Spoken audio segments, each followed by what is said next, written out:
ભારતની સર્વોચ્ચ અદાલતે ન્યાય વ્યવસ્થાને વધુ સરળ, સુલભ અને નિઃશુલ્ક બનાવવા ઉમદા હેતુ સાથે ભવ્ય સમાધાન સમારોહ 2026 નું આયોજન કર્યું છે.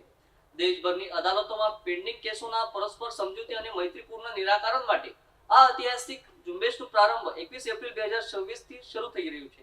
લોકોને લાંબી લાઇનની કાર્યવાહીના બોજામાંથી મુક્તિ અપાવવા માટે સુપ્રીમ કોર્ટ ખાતે ખાસ લોક અદાલતનું આયોજન કરવામાં આવ્યું છે. આ લોક અદાલત 21, 22 અને 23 ઓગસ્ટ 2026 ના રોજ યોજાશે, જે સમારોહનો સમાપન કાર્યક્રમ હશે. આ પહેલનો મુખ્ય ઉદ્દેશ વર્ષોથી ચાલતા વિવાદોનો કાયમી અને સૌહાર્દપૂર્વક ઉકેલ લાવીને પક્ષકારોને ઝડપથી ન્યાય અપાવવાનો છે.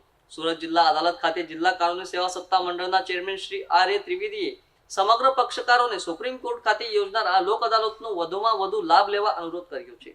કાર્યક્રમમાં તમામ વકીલો, અરજદારો અને હિતધારકો સહભાગી થઈ શકે છે. પક્ષકારો ઓનલાઈન પ્લેટફોર્મ અથવા વ્યક્તિગત રીતે હાજર રહીને સમાધાન પ્રક્રિયામાં જોડાઈ શકશે.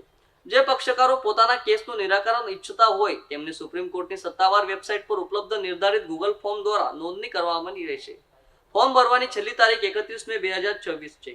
સ્થાનિક સ્તરે મદદ માટે પક્ષકારો પોતાના નજીકના જિલ્લા કાનૂની સેવા સત્તા મંડળ અથવા ગુજરાત રાજ્ય કાનૂની સેવા સત્તા મંડળનો પણ સંપર્ક કરી શકે છે. સુપ્રીમ કોર્ટ દ્વારા જનહિતમાં કરવામાં આવેલા અભૂતપૂર્વ આયોજનનો મહત્તમ લાભ લેવા અને વર્ષો જૂના વિવાદોનો કાયમી અંત લાવવા માટે જિલ્લા કાનૂની સેવા સત્તા મંડળ સુરત દ્વારા તમામ સંબંધિત પક્ષકારોને હાર્દિક આમંત્રણ આપવામાં આવેલ છે. વધુ માહિતી કે સહાય માટે સુપ્રીમ કોર્ટના વન સ્ટોપ સેન્ટરનો સંપર્ક કરી શકાશે. આ રાષ્ટ્રીય પહેલ ન્યાયના મંદિરને સાચા અર્થમાં સાર્વજનિક બનાવવાની દિશામાં એક સુવર્ણ તક છે.